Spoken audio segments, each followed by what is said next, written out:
Bienvenue à Minuit Mystère. Dans le silence feutré d'une bibliothèque de village, le savoir n'est pas la seule chose enfouie. Ce soir, Miss Marple tourne une page qui n'aurait jamais dû être ouverte. Êtes-vous à l'écoute à la lueur d'une lampe ou devant votre thé du matin? Dites-le nous ci-dessous. Maintenant, servez-vous d'une boisson chaude et laissez le mystère commencer. Tout commença, comme c'est souvent le cas à St. Mary Mead, par une course tout à fait ordinaire. Le révérend Léonard Clément, revenant du jardin du presbytère avec un paquet de livres empruntés, découvrit que la porte de la bibliothèque, habituellement entr'ouverte pour la commodité du village, était fermée. À l'intérieur, l'air était chargé d'une légère odeur de cire à la lavande et d'une odeur moins agréable, métallique et légèrement sucrée.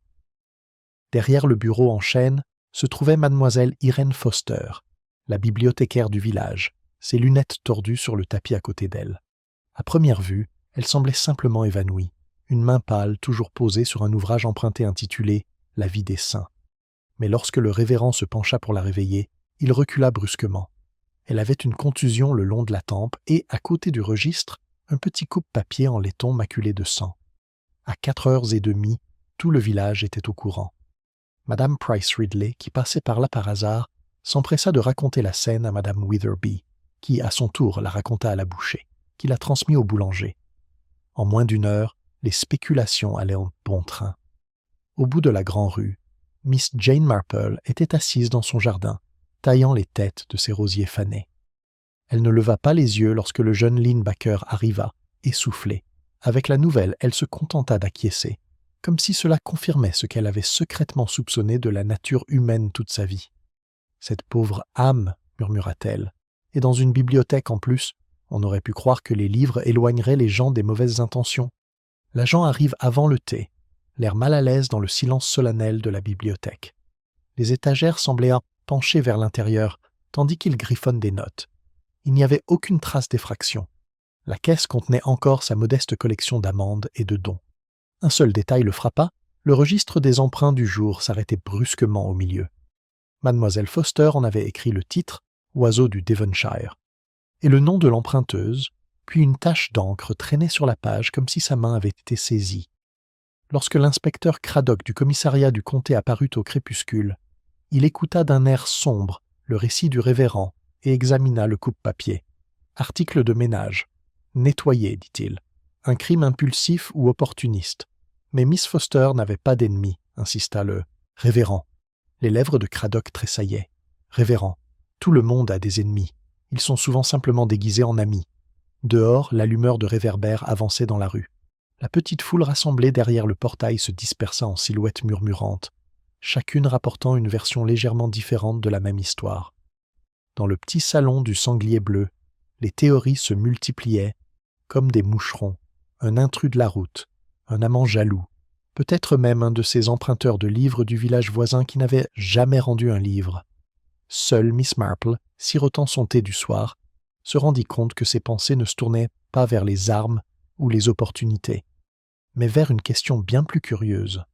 Mademoiselle Foster, se souvenait-elle, avait toujours été ponctuelle chaque mercredi à 10h précises pour aller chercher les nouveaux périodiques à la poste.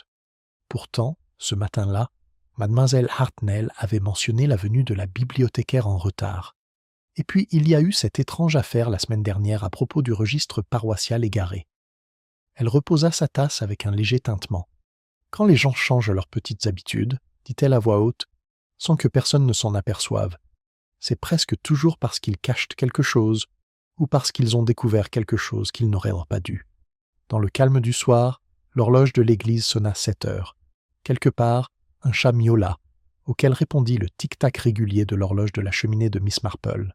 Le village se calmerait peut-être bientôt, mais elle doutait que la paix dure longtemps.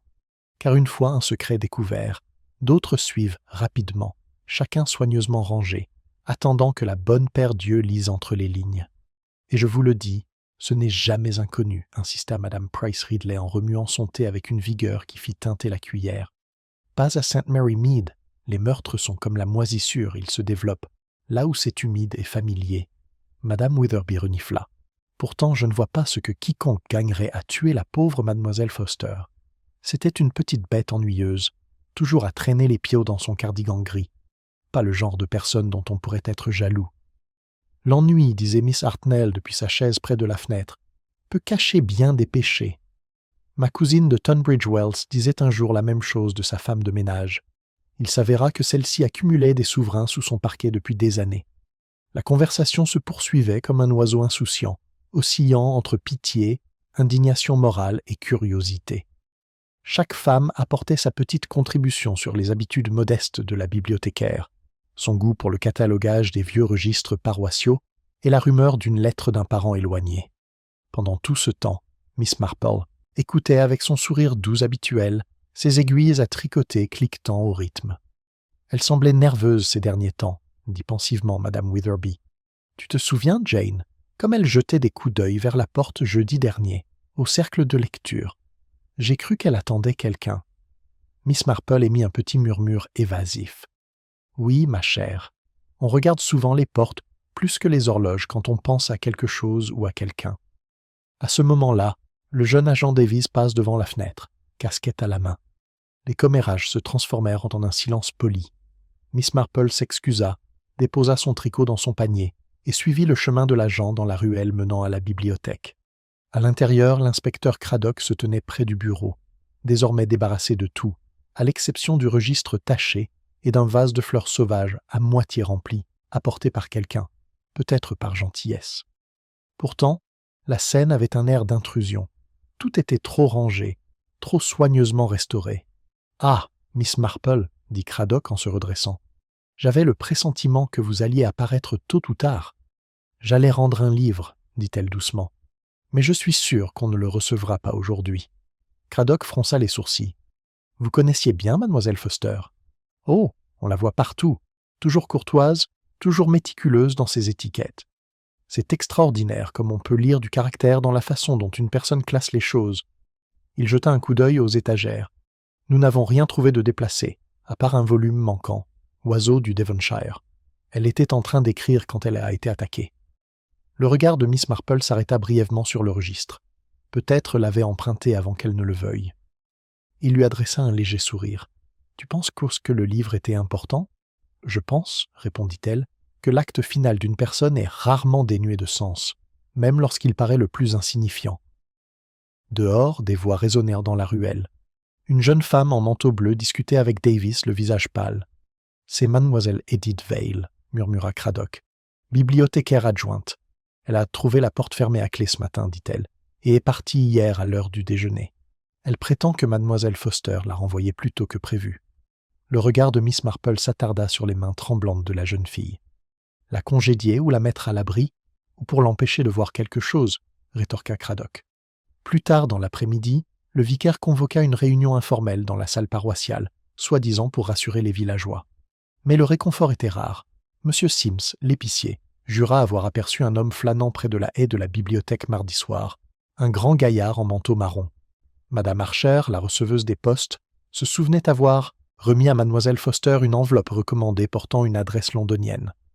M. Lenton, l'instituteur, ajouta qu'elle s'était récemment renseignée sur d'anciens registres scolaires des années 1890. Miss Marple observa tout cela sans faire de commentaire. Son attention, curieusement, se porte sur l'épouse du révérend, Griselda, assise au premier rang, chuchotant à l'épouse du docteur. « Apparemment, murmura Griselda, Miss Foster avait correspondu avec quelqu'un au sujet des anciens titres de dîmes de la paroisse. On parle d'un petit legs, peut-être a-t-elle découvert quelque chose de précieux ?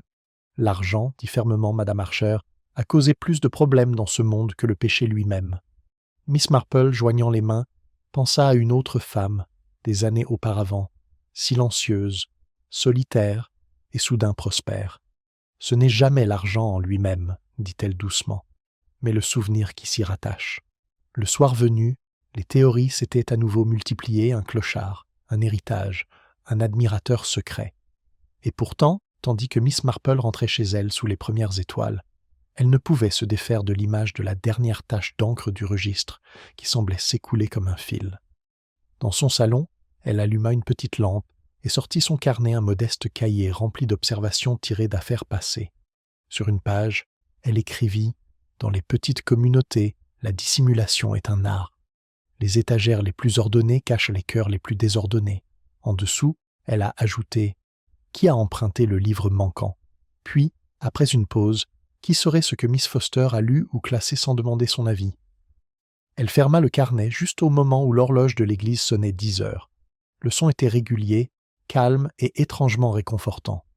Pourtant, quelque part, derrière ce rythme, Miss Marple ressentait le léger malaise qui survient lorsqu'une vérité se heurte à une autre, attendant d'être dévoilée. « Vous voyez, inspecteur, dit doucement Miss Marple, un livre manquant peut ne pas sembler grand-chose, mais il est remarquable de voir à quelle fréquence ce qui est emprunté à la hâte s'avère être quelque chose qui ne peut pas être rendu du tout. » Le crayon de Craddock s'arrêta sur son carnet. « Tu veux dire que le tueur l'a pris ? » ?»« Peut-être, dit-elle. Ou peut-être a-t-elle été prise avant le meurtre. On ne peut pas égarer une chose qui a déjà disparu. Il se tenait dans l'allée sombre de la bibliothèque, la lumière du soleil filtrant à travers les hautes fenêtres et attrapant la poussière encore retombée du tumulte de la veille. Le regard perçant de Miss Marple parcourut les étagères, s'attardant sur l'espace vide, marqué « Histoire naturelle ». 821,5.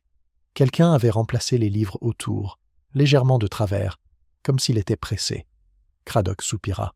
« Je ne pense pas que beaucoup de gens à St. Mary Mead ont un appétit pour les oiseaux du Devonshire. »« Oh, je ne devrais pas dire ça, » répondit Miss Marple avec douceur. « L'observation des oiseaux est un passe-temps étonnamment répandu chez ceux qui n'ont pas grand-chose d'autre pour s'occuper. Ils préfèrent souvent les coins tranquilles et les petits carnets, un peu comme des détectives en fait. » Craddock eut un léger sourire. « Et vous, Miss Marple, que dirait votre instinct à propos de cette affaire ? » « Mon instinct, répondit-elle, me dit que mademoiselle Foster a découvert quelque chose qu'elle croyait inoffensif. Sauf que ce n'était pas inoffensif pour quelqu'un d'autre. » Ils furent interrompus par l'entrée hésitante d'Edith Vale, toujours pâle et les yeux rougis. Elle serrait son sac à main avec force, jetant des regards autour d'elle comme si les ombres pouvaient lui faire des reproches. « Inspectrice, je me suis souvenue de quelque chose, dit-elle. Hier après-midi, juste avant mon départ, M. Sims de l'épicier est venu. Il m'a rapporté la campagne anglaise et demanda l'index du registre paroissial. Mademoiselle Foster lui répondit qu'il n'était pas disponible. Il avait l'air en forme, agacé. Craddock hocha la tête. On lui reparlera. Alors qu'Edith se retournait pour partir, la douce voix de Miss Marple l'arrêta. « Ma chère, Miss Foster semble-t-elle effrayée ?» La fille hésita. Pas vraiment effrayée, plutôt préoccupée. Elle continuait de fouiller le tiroir à courrier, comme si elle avait égaré quelque chose. Elle l'a même verrouillé quand je suis parti, ce qu'elle ne fait jamais. Une fois la jeune fille partie, Craddock ouvrit le tiroir avec sa clé fraîchement acquise. À l'intérieur se trouvèrent des enveloppes, une violette pressée dans du papier ciré et un petit paquet soigneusement ficelé de pages dactylographiées, étiquetées, notes préliminaires sur les actes paroissiaux. La première page manquait. Cela, observa Miss Marple, ressemble plutôt à un sermon sans son texte. Craddock fronça les sourcils. Quelqu'un a déjà lu ça. Peut-être cherche-t-il la première page. Il referma le tiroir et regarda à nouveau autour de lui. D'accord. L'épicier, le commis, peut être ce type que le révérend avait aperçu près de la haie. C'est notre point de départ. Miss Marple inclina la tête. Oui, inspecteur. Mais parfois, ce n'est pas qui était près de la haie qui compte, mais qui l'a plantée. Ce soir-là, au presbytère, le révérend Clément était assis avec sa femme et Miss Marple autour d'un modeste dîner. La conversation revint inévitablement sur le meurtre. Craddock dit que le coup a été porté par derrière, murmure Griselda. La pauvre femme n'a pas dû le voir venir. Il a également mentionné qu'elle sentait légèrement la lavande, probablement à cause de ses vêtements. Ou de son agresseur, dit doucement Miss Marple. Certaines odeurs persistent plus longtemps qu'elles ne le devraient. Griselda haussa un sourcil. Tu parles de parfum ? Je pensais, répondit Miss Marple, à de l'encaustique lavande. Monsieur Sims en vend, n'est-ce pas ? La même marque que Miss Foster utilisait ici, au presbytère, avant que Madame Clements ne décide de la moderniser. Le révérend parut surpris. Encore Sims ? Il n'est sûrement pas assez respectable. La respectabilité, murmura Miss Marple, est souvent une question d'habitude, non de conscience. Avant qu'il puisse la presser davantage, on frappa à la porte. L'agent Davis se tenait là, tenant un petit paquet marron. « J'ai trouvé ça, madame », dit-il en le tendant à Miss Marple.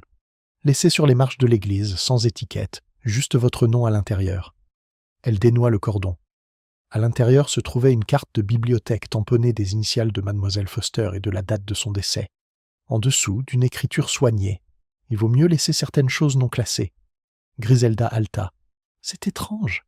Qui t'a envoyé ça ?» Miss Marple regarda la carte pensivement.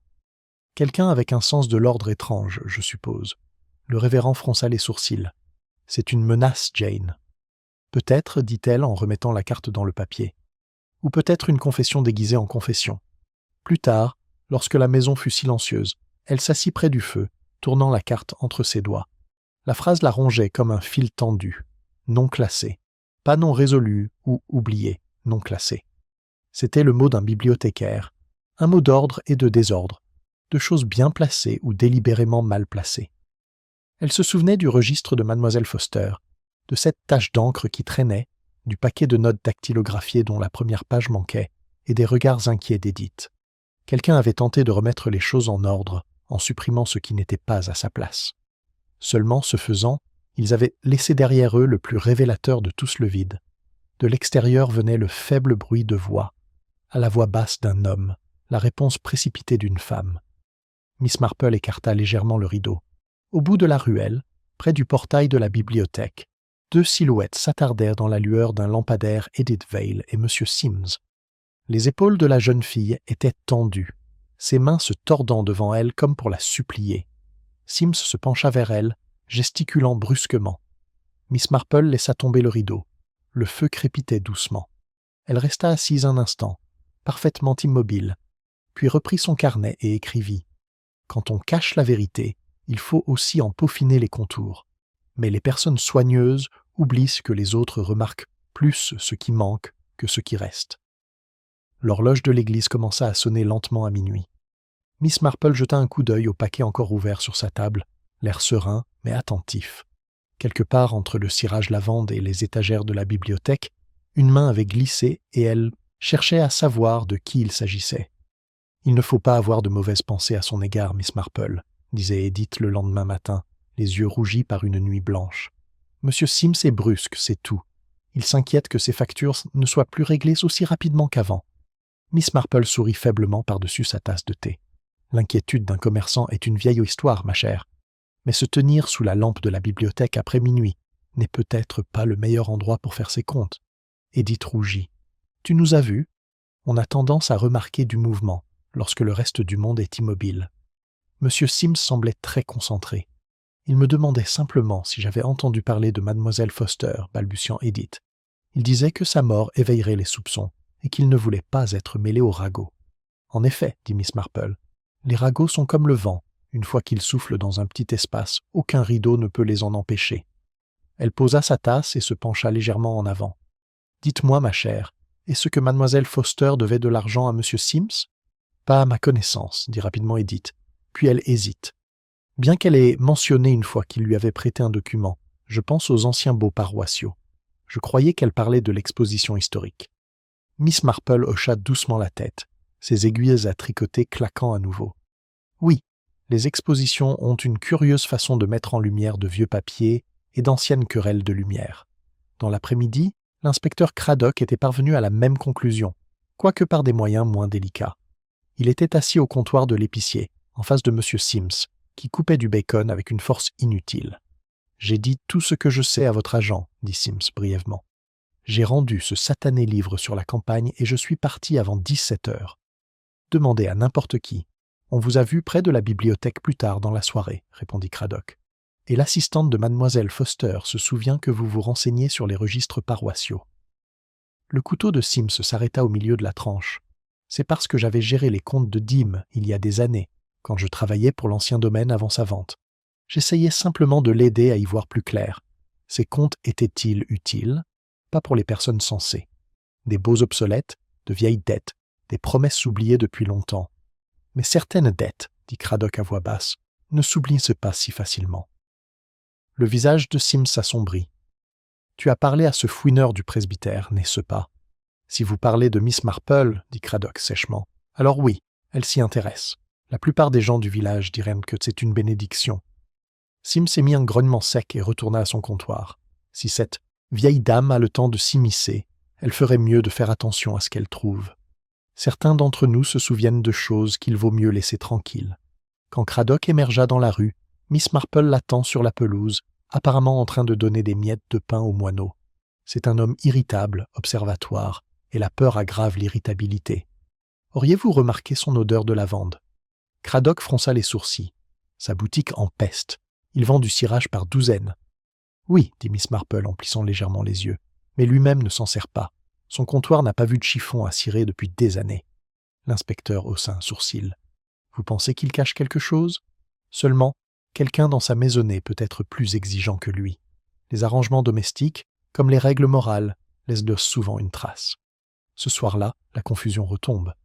Le révérend Clément reçut la visite du notaire du village, M. Hargreaves, un homme solennel aux fines lunettes, qui avait pour habitude de s'éclaircir la gorge avant toute révélation désagréable. « Je pensais que vous devriez savoir, Révèle, dit-il gravement. Mademoiselle Foster est venue me voir la semaine dernière au sujet d'une enquête sur les legs de l'ancien presbytère. Elle croyait qu'il y avait une somme non enregistrée, peut-être quelques centaines de livres, due au fonds de charité paroissiale. Elle semblait convaincue d'en avoir trouvé la preuve dans les registres de dîmes. « Des preuves, » murmura Miss Marple depuis sa chaise d'angle, qui pourraient maintenant avoir disparu. M. Hargreaves hocha la tête. C'était fort possible. Elle a demandé s'il y avait des points juridiques sensibles. Je lui ai conseillé de ne pas faire d'affirmation avant d'en avoir la preuve. « Et si elle avait déjà parlé de sa découverte à d'autres ?» demanda Miss Marple. Il hésite. Ce serait regrettable. Certains de ces anciens baux concernent des familles encore présentes, des familles qui n'accepteraient pas d'être examinées de près. Après son départ, Griselda siffla doucement. « Alors, l'argent est impliqué. Et de la fierté, j'imagine. Rien de plus explosif dans une petite paroisse. » Miss Marple resta silencieuse un long moment. Puis elle dit que l'orgueil se déguise souvent en vertu, ma chère, mais la vertu ne laisse généralement pas de marque ni de page manquante. 2 jours plus tard, Craddock convoqua une réunion à la bibliothèque pour un interrogatoire plus approfondi. Edith Vale, pâle et raide, tordait ses gants sur ses genoux. M. Sims se tenait près de la porte, sur la défensive et le regard noir. Le révérend et Mademoiselle Marple prirent place au fond, en silence. Craddock commença méthodiquement. « Mademoiselle Vale, vous avez dit que Mademoiselle Foster vous avait envoyé plus tôt que prévu. A-t-elle expliqué pourquoi? Elle a dit qu'elle avait quelque chose à terminer avant ce soir, quelque chose de confidentiel. » Craddock s'est tourné vers Sims. « Et tu prétends être parti à 17h. »« Oui, oui, rétorqua Sims. Demande à ma femme. »« C'est tout à fait ça, dit Craddock. On l'a fait. Elle dit que tu n'es rentré qu'à 19h. » La mâchoire de Sims se serra. « Je suis allé me promener. J'avais besoin d'air. » La voix calme de Miss Marple résonna au fond. L'air près de la haie de la bibliothèque, peut-être? Il y eut un murmure. Le regard de Sims se posa sur elle, puis se détourna. « Vous avez tous pris votre décision, n'est-ce pas?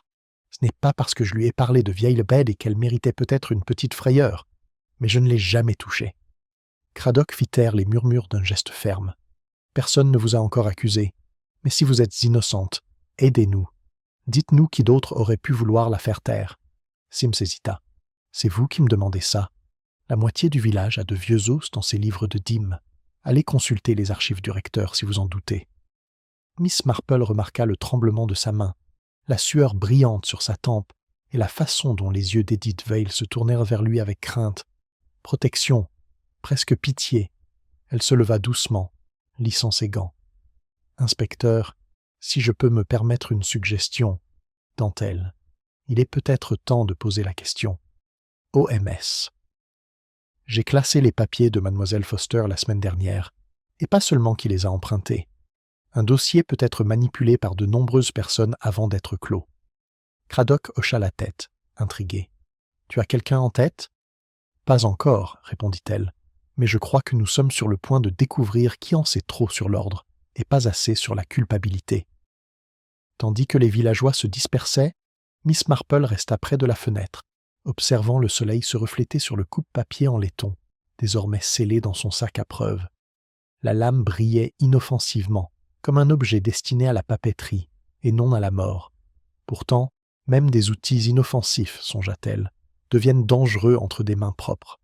Et quelque part au-delà de la place, quelqu'un qui se targuait de l'ordre commençait à ressentir la panique silencieuse d'un secret égaré. « Et je suis tout à fait d'accord, inspecteur, » disait Miss Marple en s'appuyant légèrement sur son ombrelle près de la grille de la bibliothèque. Il n'est jamais sage de prendre une chambre bien rangée pour argent comptant. On époussette souvent sa conscience avec autant de soin que sa cheminée. Craddock poussa un soupir résigné. « Tu crois que quelqu'un a dépoussiéré celui-là, hein ?»« Je pense, dit Miss Marple, que la conscience de Miss Foster était parfaitement pure, mais peut-être qu'elle frôlait celle de quelqu'un d'autre, qui avait bien plus à cacher. » Il suivit son regard vers la petite alcôve de lecture, à l'intérieur où Edith Vale, assise, rangeait soigneusement une nouvelle pile de livres rendus sous la supervision du policier. Ses gestes étaient trop réfléchis, comme si elle craignait de toucher à nouveau quelque chose de malsain. Craddock baissa la voix. « Nous avons fouillé chaque étagère et chaque registre. S'il y avait un indice, il aurait été effacé. »« Pas forcément, » dit Miss Marple. « Une bonne bibliothécaire ne jette rien, elle classe. » Elle s'approcha des étagères, passant un doigt le long du rebord supérieur de la vitrine étiquetée « Registres paroissiaux divers ». La poussière s'y accrochait de façon inégale, interrompue par un mince espace rectangulaire. « Voyez-vous, l'inspecteur, un volume élevé, peut-être 2, mais récemment. Remarquez la partie propre. La personne qui les a manipulés était grande, il y a une légère trace de frottement, là où le dos a effleuré le rebord supérieur, et la poussière n'a pas eu le temps de retomber. » Craddock se pencha, fronçant les sourcils. On l'aurait vu plus tôt si le gendarme n'avait pas épousseté la veille. « Tout à fait, » dit Miss Marple d'une voix douce. « L'ordre est parfois l'ennemi de la découverte. » Elle sortit une paire de gants de son réticule et tendit la main vers l'espace vide. Un morceau fin et froissé s'était coincé dans le coin du papier, plié en 2. Craddock le dégagea délicatement avec son canif. À l'intérieur se trouvait un fragment déchiré d'un document dactylographié, légèrement taché mais encore lisible. Le transfert du titre de propriété du domaine familial Lenton sera subordonné à la ligne, s'arrêtait brusquement là où elle avait été déchirée. Sous le texte pâle, une petite empreinte d'encre ou de sang marquait le bord. Le regard de Craddock croisa le sien. Les Lettons, la famille du maître d'école. Précisément, murmura Miss Marple.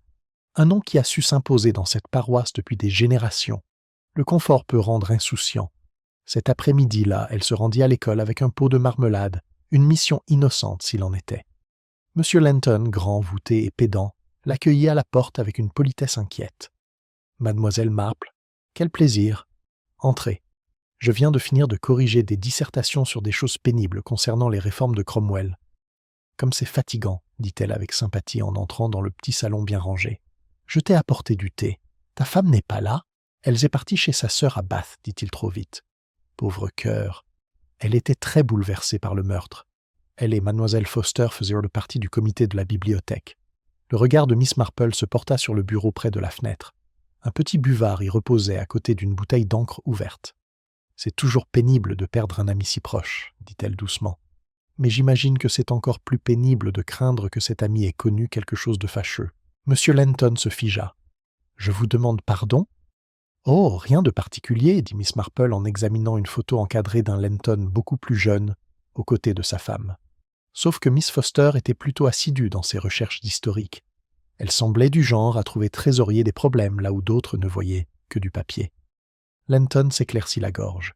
« Si vous insinuez… »« Je n'ai jamais insinué, monsieur Lenton, » l'interrompit-elle doucement. « Je constate. Et je constate que votre corbeille à papier contient une enveloppe déchirée portant l'écriture de mademoiselle Foster. Il est devenu rouge. Mon Dieu, c'est vraiment extraordinaire de ta part de l'avoir remarqué. Oui, elle a écrit sur les livres de dîmes. Elle voulait emprunter mon exemplaire du relevé paroissial. Je lui ai dit que je l'avais égaré. Et toi, tu l'avais ? Ses yeux clignent. Bien sûr, il l'avait égaré quelque part dans les archives de l'école.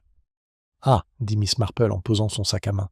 Le problème avec les objets égarés, monsieur Lenton, c'est qu'ils ont la fâcheuse habitude de se retrouver exactement là où on le voulait.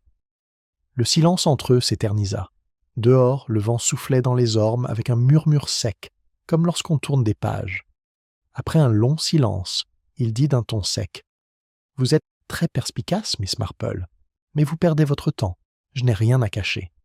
Miss Foster était une brave femme, trop curieuse pour sa propre tranquillité peut-être, mais pas du genre à se faire des ennemis. » Miss Marple sourit gentiment. « La curiosité, cher monsieur Lenton, est rarement fatale, sauf si elle touche à la culpabilité d'autrui. » Quand elle rentra chez elle ce soir-là, elle trouva une note glissée sous sa porte dans la même écriture prudente que la précédente. « Si vous continuez à poser des questions, un autre décès sera enregistré. Griselda fut horrifiée quand Miss Marple le lui montra. « Jane, c'est une menace singulière. Tu dois le dire à Cradock. »« Je le ferai, » dit Miss Marple calmement en glissant le mot dans une enveloppe. « Mais celui qui l'a écrit est déjà effrayé. Ceux qui menacent en sont presque toujours à espérer être tenus pour innocents. » Tandis qu'elle parlait, son regard se posa sur la cheminée, où le fragment plié du document de carême reposait sous un presse-papier. La légère tache rose ou de sang semblait plus foncée à la lumière de la lampe. Elle le ramassa avec précaution, examinant le bord déchiré. Il y avait une étrange empreinte le long des minuscules demi-lunes supérieures, comme si la page avait été maintenue par une pince métallique. Soudain, elle se souvint de la pince de classement en laiton qu'elle avait vue autrefois sur le bureau de Mademoiselle Foster, le même type que celui souvent utilisé pour les brouillons. Si une page avait été retirée, une autre devait rester dans la pince. Miss Marple se leva aussitôt et attrapa son châle. « Griselda, ma chère, veux-tu être gentille et t'assurer que la bouilloire soit prête à mon retour? Je viens de me rappeler quelque chose que les morts ont peut-être laissé inachevé. » La jeune femme parut surprise. « Tu sors maintenant? À cette heure-ci? »« Seulement à la bibliothèque, » dit doucement Miss Marple, les yeux brillants. « Les livres n'ont rien contre la lecture le soir. Et parfois, ils murmurent plus librement quand personne d'autre ne les écoute. »« Silence maintenant, Jane, » murmura la femme du pasteur, scrutant la pénombre tandis que Miss Marple tournait la clé dans la porte latérale de la bibliothèque. Le loquet en laiton émit un léger clic et une légère odeur de cire à la lavande flotta dans l'obscurité, tel un souvenir. Miss Marple leva sa lampe, son cercle lumineux tremblant contre les étagères. « Voyez-vous, ma chère, tout paraît si bien rangé à nouveau, presque trop rangé. Ceux qui n'ont rien à cacher réarrangent rarement les meubles des morts. » Elle se dirigea vers le bureau où Mademoiselle Foster s'était assise, son regard se posant sur la pince vide qui avait autrefois contenu ses documents de travail. « C'est là qu'elle avait laissé son brouillon, » murmura-t-elle. « Voyons voir quel était son système. » Ouvrant les tiroirs inférieurs, elle examina les petites fiches classées par ordre alphabétique. Tout est impeccable. Pourtant, dans le tiroir marqué « Propriété de l'Église », il manquait une carte. Entre Menton et Littleford-Hill, il y avait une légère empreinte d'un onglet absent. Miss Marple retint son souffle. Le voleur non seulement emporta le document, mais eut la courtoisie de prendre sa fiche. Un esprit bien rangé, en effet. Avant que Griselda puisse répondre, un bruit de pas hésitant mais déterminé retentit dans l'embrasure de la porte. Miss Marple se redressa lentement lorsqu'Edith Vale apparut, le visage pâle sous la lumière de la lampe. « Miss Marple ! Oh, je ne m'attendais à personne ici. Et ma chère, je ne m'attendais pas à recevoir de la compagnie. » Miss Marple la regarda calmement. « Une lecture nocturne ? Je n'ai pas pu dormir, balbutia Edith. J'ai pensé que je devrais ranger. Ça me réconforte. » Ranger peut être très réconfortant, dit gentiment Miss Marple, surtout quand on a peur de ce que le désordre peut révéler. Les mains d'Edith se resserrèrent autour de son sac à main. « Tu crois que j'y suis pour quelque chose, n'est-ce pas ? Ma chère, je pense que tu en sais plus que ce que tu as dit. » La jeune femme se mordit la lèvre. « Ce n'est pas ce qu'on croit. J'ai trouvé quelque chose que je n'aurais pas dû et j'ai eu peur. Quel genre de chose ?» Edith hésita, puis fouilla dans son sac et en sortit une petite clé en laiton. Elle appartenait à Mademoiselle Foster. Elle me l'avait donnée la veille de sa mort en me disant que s'il lui arrivait quelque chose, je la donnerais à M. Hargreaves. Mais après sa mort, je n'ai pas pu. Je ne voulais pas que quiconque pense. Miss Marple prend doucement la clé. « Et qu'est-ce qu'elle ouvre ?»« Le coffre-fort de la bibliothèque, » murmura Edith. Elle dit qu'il contenait des documents trop importants pour être laissés sur son bureau. Miss Marple se dirigea vers l'armoire murale et y inséra la clé. La serrure tourna avec un léger soupir métallique. À l'intérieur se trouvaient 2 registres reliés en papier kraft et un petit paquet scellé à la cire. Miss Marple brisa le sceau avec précaution. À l'intérieur se trouvaient plusieurs pages dactylographiées, la suite du document que Cradock avait trouvé déchiré. Griselda se pencha en avant, les yeux écarquillés. « Oh, Jane, regarde, le même titre transfert de propriété au domaine de Lenton. Il y a une note en bas. » Miss Marple lisait à voix haute et doucement. « Voir l'affidavit supplémentaire. Acquisition non autorisée de terre de l'Église. 1893. » Elle referma les pages pensivement. Voilà donc sa découverte. Une irrégularité administrative susceptible d'embarrasser une vieille famille et peut-être de révéler la fortune de quelqu'un était née d'un terrain emprunté. La voix d'Edith tremblait. « Je jure que je n'en ai parlé à personne. » Mais M. Lenton est venu la voir cet après-midi et il était en colère. Je les ai entendus se disputer avant de partir. Miss Marple hocha lentement la tête.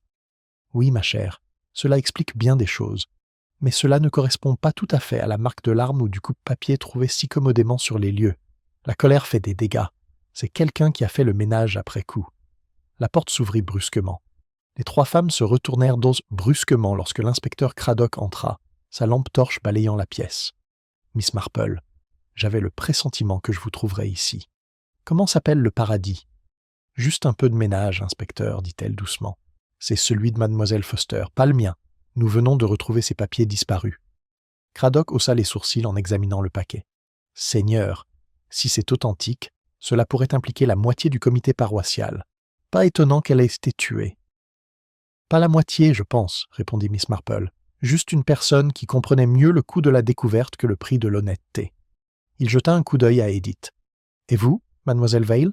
Vous avez dissimulé des preuves? »« Je ne voulais pas, » s'écria-t-elle. « Je pensais que si je me taisais, tout s'arrangerait. » Miss Marple lui toucha doucement le bras. « La culpabilité, ma chère, engendre le bruit, la peur, le silence.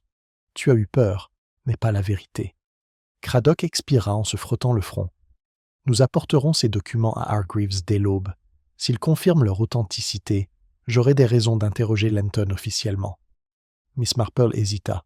« Vous pouvez l'interroger, certes, mais je pense plutôt que quelqu'un d'autre prendra peur en premier. Ceux qui polissent leurs traces ne supporteraient pas de voir la poussière retomber. » Au matin, la prédiction de Miss Marple s'était à moitié réalisée. La rumeur se répandit que la boutique de M. Sims n'avait pas ouvert avant que sa femme ne signale sa disparition à l'aube. Craddock envoya des hommes sur la route en direction de Much Benham, où passait le premier train. « Il court, » dit Craddock d'un ton sombre en rejoignant Miss Marple sur le green. Le garde se souvient d'un homme correspondant à sa description montant à bord du 615. Le regard de Miss Marple se posa pensivement sur les volets fermés de la bibliothèque. Fuir, certes, mais par culpabilité, ou par la culpabilité de quelqu'un d'autre qui le rattrape? Telle est la question. Tu penses qu'il est innocent? Je pense, dit-elle doucement, qu'il n'est pas le plus ordonné des hommes. Et ce crime, inspecteur, était bien fait. Trop bien fait. Craddock étudia son visage. Et alors? Celui qui a effacé l'odeur de lavande avant qu'elle ne soit remarquée, murmura-t-elle. Celui qui a classé les morts parmi les vivants et qui croyait que personne ne relirait le catalogue 2 fois. Alors qu'elle retournait vers son cottage, la cloche de l'église commença à sonner lentement les vêpres, mesurée, solennelle et curieusement creuse. Miss Marple s'arrêta un instant sous l'orme, l'expression indéchiffrable. Chaque village, se dit-elle doucement, conserve son propre index des péchés. La difficulté est de savoir quelle inscription est censée être effacée. « Mais tu ne peux pas insinuer, » s'exclama Griselda, « que Sims s'est enfui par peur d'être piégé. C'est absurde. » Miss Marple, occupée à tailler une feuille de géranium égarée dans la jardinière de son salon, répondit d'un ton doux. « Les absurdités arrivent comme souvent, ma chère, surtout quand on commence à réaliser avec quelle facilité on peut détourner la culpabilité, comme des fleurs dans un mauvais vase. » Griselda fronça les sourcils. Pourtant, c'est une bien piètre image de sa part de disparaître le jour même où Craddock découvre ce document. Il ne convainc plus personne de son innocence. Miss Marple sourit faiblement. Les apparences, Griselda. Les gens respectables se fient aux apparences jusqu'à ce qu'elles les trahissent. Un coup sec les interrompit. L'inspecteur Craddock entra, l'air las et agacé. Le chef de gare de Much Benham avait télégraphié que Sims n'était finalement jamais monté dans ce train. Le garde s'était trompé. Alors il est toujours dans les parages? Craddock hocha la tête. Il se cachait peut-être. Sa femme jure qu'il n'a rien emporté et qu'il a laissé son argent dans la caisse. Elle pense qu'il est allé dans les bois près de l'ancienne route du moulin. Miss Marple posa ses ciseaux. Ah, le chemin du moulin. Pas loin de la propriété des Lenton, si je me souviens bien. Craddock serra les dents. Vous suggérez un lien. Je suggère la proximité, dit-elle doucement. Dans les villages, la proximité accomplit souvent ce que la motivation seule ne peut pas faire. Dans l'après-midi, les chercheurs ratissaient tous les champs. Des nuages bas et gris s'amoncellent, effleurant la cime des arbres. Ce fut Edith Vale qui descendit le chemin en courant la première, essoufflée, les chaussures pleines de boue. « Inspecteur, ils l'ont trouvé, monsieur Sims, au bord de la rivière. » Craddock se retourna brusquement. « Vivant? »« Oui, blessé. Il a été frappé à la tête. Il dit avoir été attaqué par derrière. Ils se précipitèrent vers l'endroit où les agents s'occupèrent de l'épicier. Sims, pâle et hébété, était assis, adossé à un tronc d'arbre, une ecchymose noire s'étalant sur sa tempe. Sa femme, agenouillée près de lui, murmurait des prières. « Qui t'a fait ça ?» demanda Craddock. Sims grimaça. Il n'avait rien vu. J'allais au presbytère pour prévenir l'inspecteur que je quittais la ville quand quelqu'un sortit des arbres. Et soudain, j'étais dans la boue. Miss Marple s'agenouilla près de lui avec une agilité surprenante. « Et qu'est-ce qui vous a poussé à partir, monsieur Sims ? Sûrement pas par mauvaise conscience. » Il eut un rire tremblant. « Vous ririez aussi, Miss Marple, si vous saviez ce que j'ai trouvé dans ma propre réserve.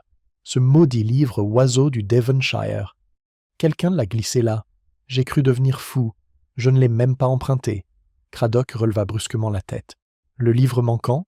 Ouais, emballé dans du papier Kraft derrière les boîtes de lavande. Il y a aussi une tache de sang sur la couverture. » L'expression de Miss Marple changea à peine. « Du sang, dites-vous ? Alors, il semblerait que l'écriture de Miss Foster n'était pas si incomplète que ça. Quelqu'un l'a complétée pour elle. » Craddock marmonna. « Nous allons le faire tester, même si Dieu sait que le tueur l'a probablement déjà manipulé. » Sims regarda autour de lui avec affolement. « Tu crois que c'est moi qui ai fait ça, hein ? Tout le monde le pense. Mais ce n'est pas moi, c'est ce maître d'école. Il est venu à mon magasin 2 nuits avant sa mort, me demandant si elle était entrée. Il a dit qu'elle fouinait dans des affaires qu'il valait mieux laisser de côté. » Les yeux de Craddock se plissèrent. « Encore Lenton. »« Oui, » chuchota Sims. « Et il y a autre chose. Mademoiselle Foster m'a dit un jour que ceux qui polissent trop leurs péchés nous font paraître minables. » Elle a ri en disant ça, mais ce n'était pas une blague. Plus tard, au presbytère, Craddock étala le livre récupéré sur la table. Le papier brun était humide, le titre à peine visible à travers des traces de taches rougeâtres. À l'intérieur, Miss Marple tourna délicatement les pages. La plupart étaient constituées de notes de terrain et d'illustrations ordinaires, jusqu'à ce qu'une feuille pliée s'en détache. Griselda haleta. « Plus de documents ?» Miss Marple examina la feuille. C'était une lettre non signée, tapée dans la même police que les notes de Miss Foster. « Vous devez détruire la page de 1893. Elle mentionne mon grand-père. Imaginez l'effet que cela ferait à ma femme si on le savait. » En bas, légèrement imprimé à partir d'une autre feuille posée dessus, se trouvaient les lettres. « L. H. Lenton » dit Craddock d'un ton sombre. Il a écrit ceci. Les yeux de Griselda s'écarquillèrent. Il la supplia donc de détruire les preuves, ce qu'elle refusa. C'était là son mobile. Miss Marple reste pensive. Oui, mais curieux, n'est-ce pas ? Un homme qui implore la destruction passe rarement à l'acte. Il espère que la persuasion suffira. Il y a une différence entre la peur et la fureur. Craddock fronça les sourcils. Alors, qui d'autre pourrait en profiter ? Celui qui polit le laiton, dit doucement Miss Marple. Tu reviens ? Elle sourit. Vous vous souvenez de l'odeur de lavande, inspecteur. Les mains de mademoiselle Foster en sentaient, mais pas la poignée du tiroir qu'elle fermait à clé. L'odeur provenait du chiffon qu'elle utilisait. Quelqu'un qui nettoie à la fois les choses et les apparences. Je crois que le cirage à la lavande pourrait nous mener droit au coupable. Craddock se pencha en arrière. Tu veux dire que c'est la femme de ménage qui a fait ça ? Miss Marple secoua la tête. Pas la femme de ménage, celle qui exigeait que les choses propres soient nettoyées. Ce soir-là, tandis que le vent se levait dehors, Miss Marple était assise devant son feu et relisait ses notes. Noms, habitudes, remarques, tout était soigneusement rangé. Son regard s'arrêta le plus longtemps sur le nom d'Edith Vale. Il y avait là de la loyauté, pensa T.L., mais aussi de la peur, celle qu'on éprouve à voir quelque chose qu'on ne devrait pas. Sa rêverie fut interrompue par la sonnerie du téléphone. La voix pressante de Craddock retentit. « Mademoiselle Marple, je viens de vous parler. Il y a eu une nouvelle effraction chez le notaire. Les papiers de Hargreaves jonchent le sol et le coffre-fort a été forcé. Est-ce que quelque chose a été pris ? Apparemment, il s'agissait simplement d'un seul fichier, les mêmes registres de dîmes que Miss Foster lui avait apportés. Le ton de Miss Marple était calme, presque serein.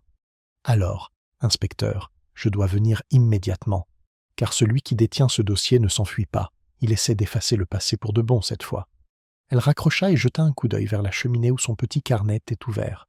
Elle y avait écrit plus tôt dans la journée. L'ordre est le dernier refuge de ceux dont le chaos est moral et non physique. Le feu crépitait doucement tandis qu'elle se levait pour prendre son châle. Quelque part dehors, un volet claquait au vent. L'affaire ne concernait plus un livre disparu, mais une conscience évanouie. et la prochaine fois que Miss Marple entrerait dans la bibliothèque, elle savait que ce ne serait pas pour faire du rangement. La serrure a été forcée proprement, dit l'inspecteur Craddock en désignant le tiroir métallique tordu du bureau de M. Hargreaves. Ceux qui ont fait ça savaient ce qu'ils cherchaient. Rien d'autre n'a été dérangé. Miss Marple se pencha sur les papiers éparpillés au sol, sa lampe projetant de douces lueurs sur le chaos. « Tout est bien rangé, murmura-t-elle. Vous remarquez comme les personnes en désordre paraissent toujours plus ordonnées quand la mauvaise personne nettoie derrière elle ?» Craddock lui lança un regard ironique. « On en revient donc à la propreté comme indice. Toujours, inspecteur. C'est dans ses habitudes que l'on se révèle le plus. L'esprit criminel, j'ai constaté, est souvent le plus domestique qu'on puisse imaginer. Il ne supporte pas le travail inachevé. » Elle effleura du doigt une page tombée, puis marqua une pause. Un petit coin avait été déchiré, le bord taché du même brun pâle que le morceau trouvé à la bibliothèque. Elle le compara au morceau dans son réticule. Il s'y intégrait parfaitement. « Ah, dit-elle doucement, le cercle se referme. » Griselda, qui les avait accompagnés, se pencha. « Vous voulez dire que c'était la page manquante de Mademoiselle Foster ?»« Oui, ma chère. Et il était là depuis le début, parmi les copies du notaire. Quelqu'un est revenu le chercher, pas pour le voler, précisément, pour le remplacer. » Craddock fronça les sourcils.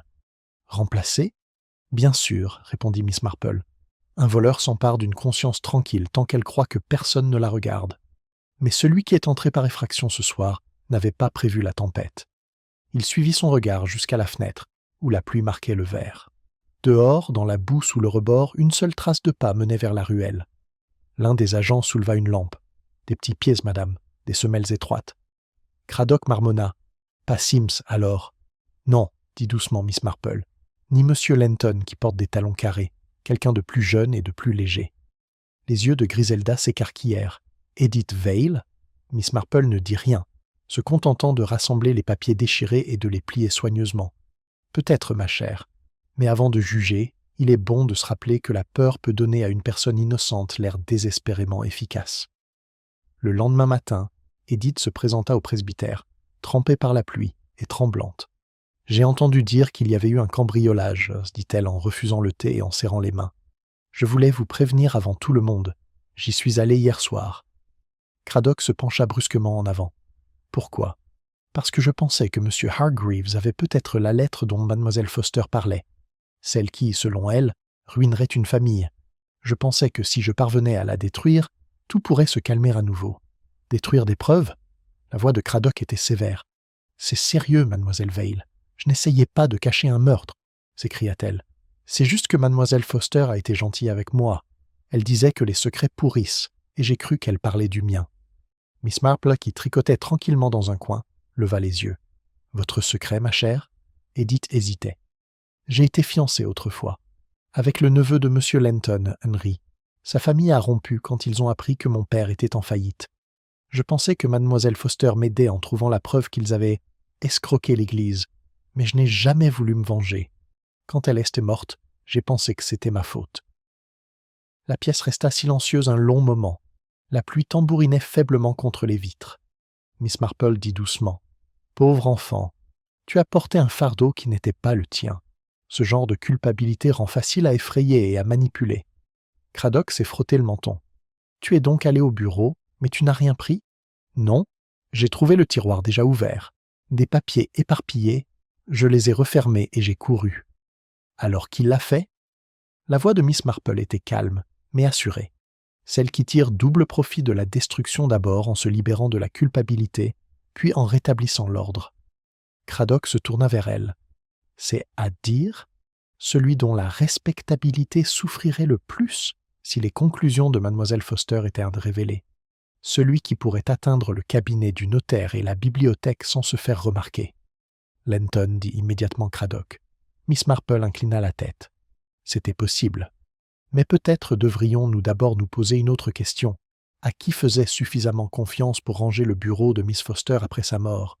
Griselda fronça les sourcils. « Tu ne veux pas dire « pas encore », dit Miss Marple. Mais la main qui remet le registre à sa place est souvent la même qui entache l'encre. À midi, Craddock était allé interroger Lenton à nouveau, tandis que Miss Marple et Griselda se dirigeaient presque vers le chemin du cimetière. Les nuages étaient bas et lourds, la terre humide collant à leurs chaussures. Au bord du chemin, Miss Marple s'arrêta près du hangar d'entretien. La porte était entr'ouverte. Un léger parfum de lavande s'en échappait. À l'intérieur, des chiffons à polir étaient soigneusement suspendus à des crochets. L'un d'eux était humide sur la table de travail, à côté d'un petit flacon étiqueté cirage pour meuble lavandula. À côté, un chandelier en laiton brillait si fort qu'il reflétait la lumière de la lampe. Miss Marple le souleva délicatement. À sa base, une légère irrégularité, griffée comme le bord d'un trombone, apparut. Elle sourit faiblement. Laiton, sang et lavande, la trinité de notre petite mallette. Griselda le fixa du regard. « Qu'est-ce que tu insinues ? Quelqu'un a utilisé cela pour aplatir la page falsifiée après l'avoir tapée. La même personne qui a ensuite effacé les traces. J'ose dire que, si nous examinons le ruban de la machine à écrire dans le bureau de M. Lenton, nous trouvons un écho assez intéressant. Mais alors pourquoi le vernis ? Parce qu'il ne pouvait pas supporter qu'une trace subsiste, même une tache d'encre ou de culpabilité. » Un bruit interrompit sa voix depuis la porte. « Tu ne devrais pas être ici. » C'était Edith Vale. Elle tremblait, le visage pâle mais résolu. « Vous allez arrêter M. Lenton, n'est-ce pas ? Mais vous avez tort. Il ne l'a pas tué. »« Alors qui l'a fait, ma chère ?» demanda doucement Miss Marple. Les yeux d'Edith se remplissent de larmes. « Je ne peux pas te le dire, ça détruirait tout. » Miss Marple la regarda avec une compassion silencieuse. « Ma chère, la vérité ne détruit jamais ce qui est convenable. Elle ne détruit que ce qui prétend l'être. » Edith regarda tour à tour le chandelier en laiton, puis le chiffon lavande, et laissa échapper un petit sanglot entrecoupé. « Elle voulait seulement m'aider, murmura-t-elle, et je lui ai fait faire confiance à une mauvaise personne. » Miss Marple se pencha et lui toucha doucement le bras. « Alors, Miss Vale, il est temps que vous nous disiez qui était cette personne. » Edith prit une profonde inspiration tremblante, mais avant qu'elle puisse parler, le son strident de la cloche de l'église résonna dans la cour, fendant l'air trempé. Les trois femmes se tournèrent vers ce son. L'expression de Miss Marple se figea.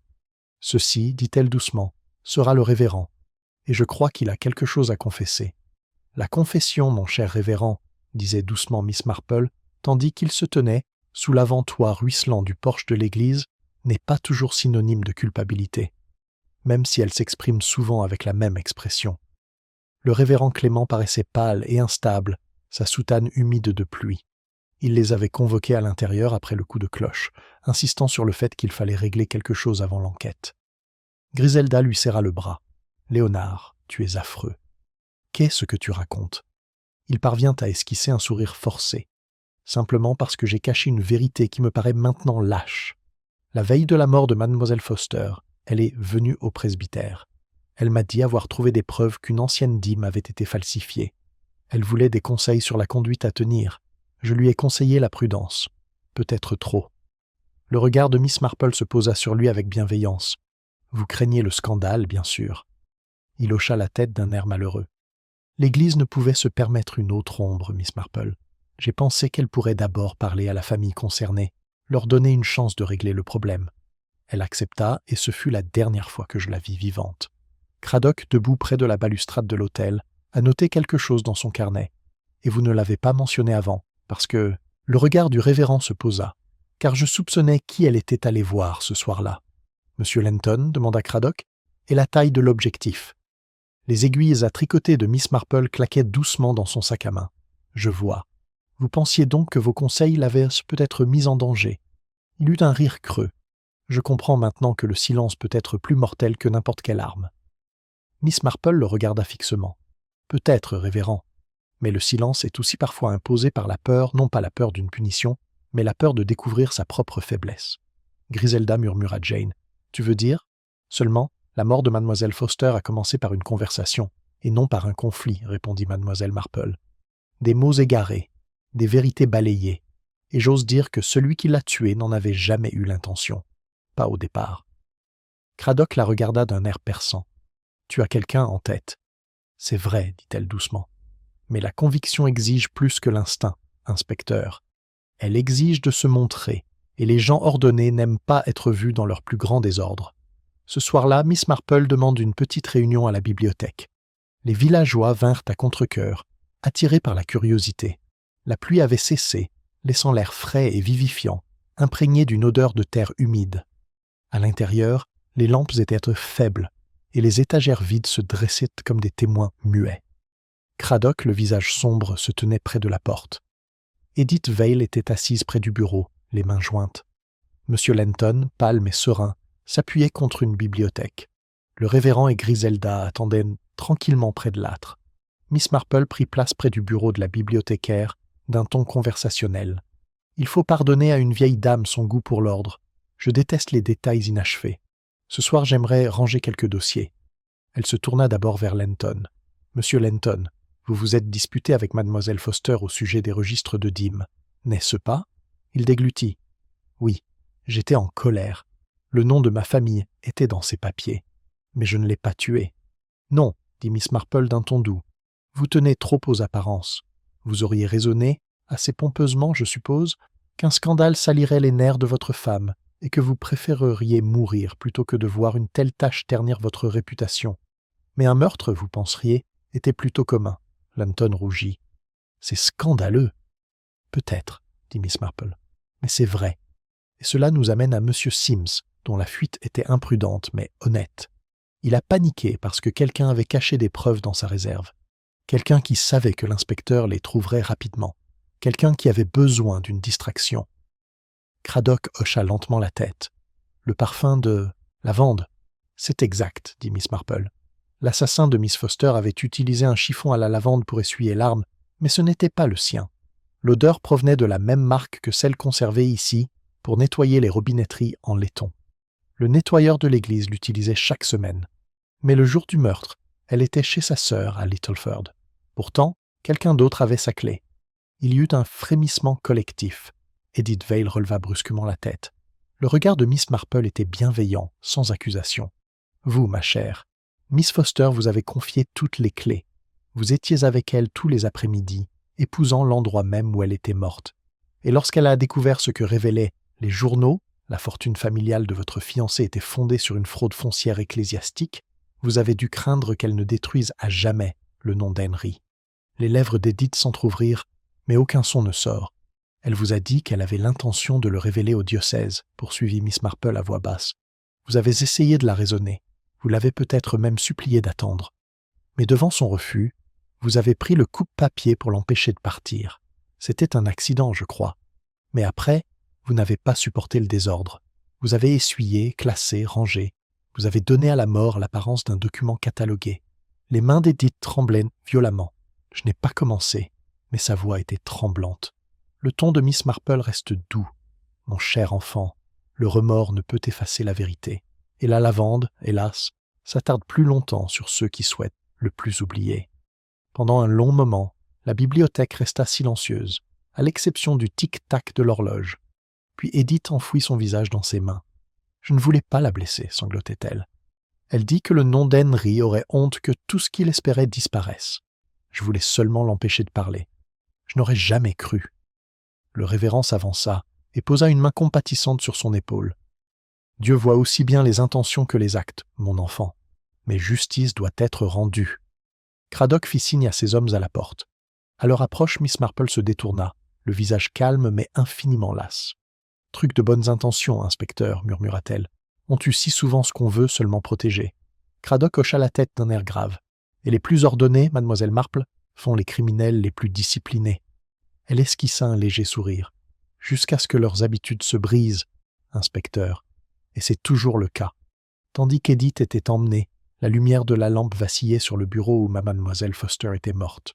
Le registre était à nouveau ouvert, la tache d'encre toujours aussi sombre, la dernière ligne inachevée, telle une signature du « destin ». Miss Marple baissa les yeux vers lui, sa voix n'étant pas plus forte qu'une prière. « Et ainsi les vivants classent les morts sous conséquence. Elle est plus calme maintenant, » murmura Griselda en refermant doucement la porte de la bibliothèque derrière elle. Craddock l'a emmenée au poste. Elle a à peine parlé après ton départ. Jane a seulement dit qu'elle aurait aimé pouvoir tout remettre à sa place. Miss Marple, assise dans le salon du presbytère, ne leva pas les yeux de son tricot. C'est tout naturel, ma chère. Ceux qui ont bâti leur paix sur l'ordre ne supportent pas de la voir dispersée. Mais ce ne sont pas les étagères qu'il faut réorganiser, c'est l'âme. Griselda soupira. C'est étrange de penser à comment tout a commencé. Une femme discrète cataloguant de vieux disques, et maintenant des vies ruinées, le scandale, le chagrin. « Ah oui, dit Miss Marple doucement. Le meurtre frappe rarement avec fracas.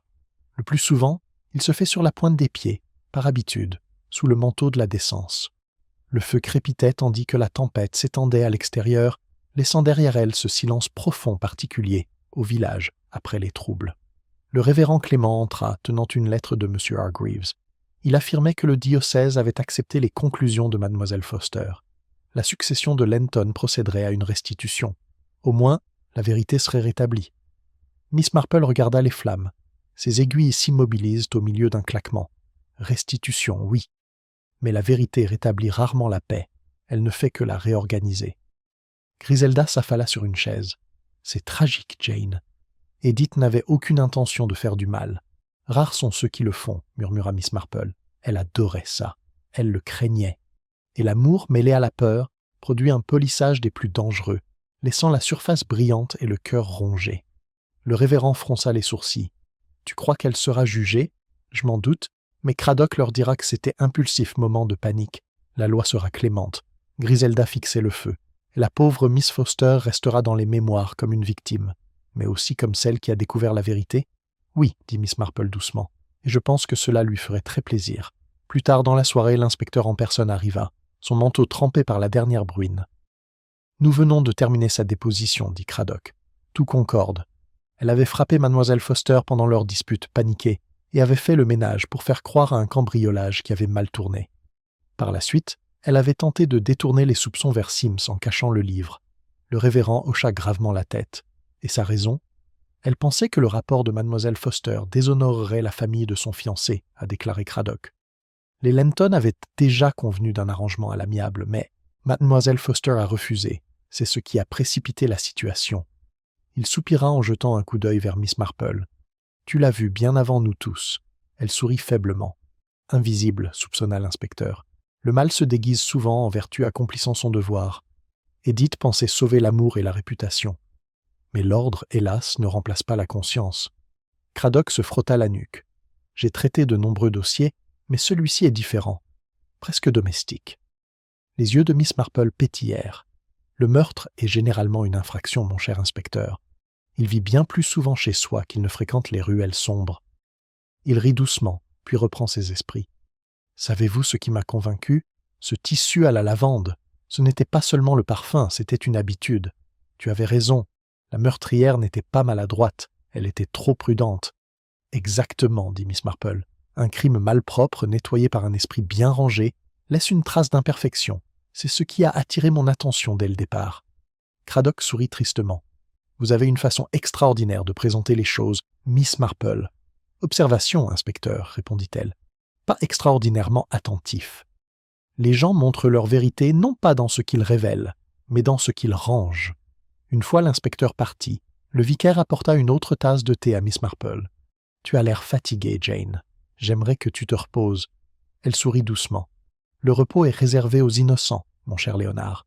L'observateur ne dort jamais vraiment. » Il secoua la tête. « On dirait que tu portes les péchés de Sainte Marie Mead sur tes épaules. » Elle rit doucement. « Oh, à peine. Je les regarde simplement se réorganiser. Ils se déplacent d'une maison à l'autre, par envie, par fierté, l'auto-tromperie, mais ils quittent rarement complètement le village. » L'horloge sonna 9 heures. Miss Marple se leva, pliant soigneusement son tricot. « Je pense que je rentrerai à pied. L'air est frais après la pluie et mes rosiers auront besoin d'être taillés demain matin. » Griselda la suivit jusqu'à la porte. « Jane, as-tu parfois pitié d'eux ? Ceux qui tuent ?» Miss Marple marque une pause, la main sur le loquet. « Très souvent, dit-elle, parce qu'ils tuent presque toujours pour quelque chose qu'ils croient être bon. C'est la chose la plus triste au monde de confondre la peur égoïste avec le courage moral. » Dehors, le soir était doux et humide. Les lampadaires de la Grand-Rue vacillaient dans la brume, et la cloche de l'église sonnait d'un seul coup sourd à son passage. Elle marchait lentement, ses pas mesurés, comme si elle comptait le temps. Devant le portail de son jardin, elle s'arrêta, jetant un coup d'œil vers le bâtiment sombre de la bibliothèque au loin. Une seule fenêtre brillait encore faiblement, les hommes de Cradock peut-être, achevant leur inventaire. Au-delà, le village semblait déjà avoir soigneusement intégré les événements de la journée dans ses ragots, comme toujours. Elle leva les yeux vers le ciel, un doux patchwork de nuages gris brodés de quelques étoiles pâles. Comme c'est étrange, murmura-t-elle, que même les secrets, une fois dévoilés, trouvent un refuge. Puis elle entra dans son cottage, où l'horloge de la cheminée faisait tic-tac régulier et où l'air sentait légèrement la lavande provenant du cirage qu'elle avait elle-même utilisé ce matin-là. Elle sourit, un peu mélancolie. « Nous sommes tous ordonnés, chacun à notre manière, dit-elle doucement. La différence réside seulement dans ce que nous choisissons de cacher. » L'horloge sonna une fois de plus et elle souffla la lampe. « Et elle sera envoyée à Holloway pour un temps, » a déclaré l'inspecteur Craddock 2 semaines plus tard, debout près de la roseraie de Miss Marple. Le magistrat a reconnu qu'elle avait agi sans préméditation. Ils parleront d'homicide involontaire. Un verdict clément, je dirais. Miss Marple, agenouillée près d'un bouquet de pivoines tardives, ne répondit pas immédiatement. Elle pinça une feuille fanée, la posa et dit doucement « La clémence est souvent ce qui reste quand la justice se lasse, inspecteur. » Craddock la regarda, son chapeau à la main. « Tu n'as pas l'air ravi. »« Oh, je suis soulagée, bien sûr, dit-elle en époussetant ses gants. Pourtant, je ne peux m'empêcher de penser à quel point le monde paraît bien rangé quand la loi en a fini avec lui. Comme si la tragédie, une fois étiquetée et classée, ne nous dérangeait plus. Mais les cœurs ne se ferment pas aussi facilement que les dossiers. Il sourit faiblement. Peut-être pas. Pourtant, St. Mary Mead semble avoir retrouvé son état initial. Madame Price Ridley dit déjà à tout le monde qu'elle avait prédit que ce serait l'assistante depuis le début. Miss Marple rit doucement. Oui. Elle avait aussi prédit que le vicaire s'enfuirait un jour avec la receveuse, si vous vous souvenez. Les ragots, comme le lierre, poussent mieux sur les ruines. Craddock éclata de rire. « Et vous, Miss Marple, avez-vous des projets pour votre prochaine affaire ?»« Mon cher, dit-elle sereinement, je ne les cherche jamais. Ils arrivent sans invitation, généralement avec le thé. » Il a levé son chapeau. « Bon, s'ils le font, gardez-en un pour moi. En attendant, je m'en irai. » Tandis que ses pas s'éloignaient dans l'allée, Miss Marple se redressa lentement, le regard fixé par-dessus le mur de son jardin, vers le toit lointain de la bibliothèque. Elle était silencieuse maintenant, sa porte fraîchement peinte, la plaque signalétique en laiton luisant au soleil. Une jeune femme du village voisin avait pris la relève de Miss Foster joyeuse, dynamique, attachée à l'ordre. Les étagères allaient vite oublier, comme toujours. Mais Miss Marple n'a jamais oublié. Elle entra, se servit une tasse de thé et s'installa dans son fauteuil, familier. Sur la petite table à côté d'elle se trouvait le journal, plié en deux, avec le compte rendu du procès. Le titre disait « La mort d'un bibliothécaire ». Une tragique erreur passionnelle. En dessous, une photo d'Edith Vale, les yeux baissés, les mains jointes. Miss Marple lut lentement la chronique, puis la mit de côté. « Erreur », répéta-t-elle doucement. Un mot bien choisi pour le désordre de trop aimer. Ses yeux se dirigèrent vers l'étagère en face, où les oiseaux du Devonshire. Il reposait désormais parmi d'autres volumes empruntés, rendus par la police. Son dos brillait faiblement, fraîchement poli. L'espace d'un instant, elle crut apercevoir une petite tache d'encre encore visible sur la couverture intérieure, vestige de la dernière inscription de Mademoiselle Foster. Griselda arriva peu après le thé, apportant son habituel tourbillon de sympathie et de spéculation. On dit que M. Lenton est parti chez des parents à l'étranger. Trop honteux d'affronter la paroisse, le pauvre homme. Et Simswell, il a rouvert la boutique et prétend que toute cette affaire a amélioré les affaires. Miss Marple sourit. C'est ça, la résilience villageoise, ma chère. Nous subissons les scandales comme d'autres subissent les intempéries. Et comme la pluie anglaise, elle passe plus vite si on l'ignore. Griselda se pencha en avant. Mais vraiment, Jane, ne trouves-tu pas parfois épuisant de voir ce que les gens cachent? Miss Marple marque une pause, sa tasse de thé à mi-chemin entre ses lèvres. Ce n'est pas de voir qui épuise, ma chère, c'est de faire semblant de ne pas voir. Ils restèrent assis un moment dans un silence complice. Dehors, la lumière tardive filtrait à travers les rideaux de dentelle, dorant les grains de poussière. Quelque part au bout du chemin, un enfant riait de la vie, indifférent aux tragédies, poursuivant ses petites routines. Griselda soupira. Au moins, Edith sera traitée avec gentillesse. Craddock dit qu'elle est déjà une prisonnière modèle, organisant déjà la bibliothèque, bien sûr. Miss Marple esquissa un léger sourire. L'ordre apporte du réconfort à ceux qui ont vécu dans le chaos. Peut-être, à sa manière, retrouvera-t-elle la paix parmi les livres. Certaines âmes sont nées pour cataloguer même leurs propres remords. Après le départ de la jeune femme, Miss Marple resta près de la fenêtre, observant le soir s'installer sur les toits. Le monde extérieur était doux et tamisé, mais les plus petits détails brillaient encore, l'éclat d'un lampadaire, la lueur rougeoyante d'un foyer derrière les rideaux, le léger bruissement d'une lettre glissant dans la fente d'un voisin. La nature humaine, pensait-elle, ressemblait beaucoup à celle qui est ordinaire à la lumière du jour, mais lumineuse dans sa fragilité une fois que les ombres s'allongeaient. Son regard s'attarda sur l'enveloppe non ouverte arrivée plus tôt, adressée d'une écriture prudente et bouclée. Elle brisa le sceau et déplia la feuille. « Chère Miss Marple, je ne vous remercierai jamais assez pour votre gentillesse. Vous avez dit un jour que la vérité ne détruit jamais ce qui est décent, mais seulement ce qui prétend l'être. J'essaie de vivre selon cette philosophie. Avec gratitude, Edith Vale. » Miss Marple plia soigneusement la lettre, la posa près de sa tasse de thé et sourit intérieurement. « Une bonne fille, murmura-t-elle.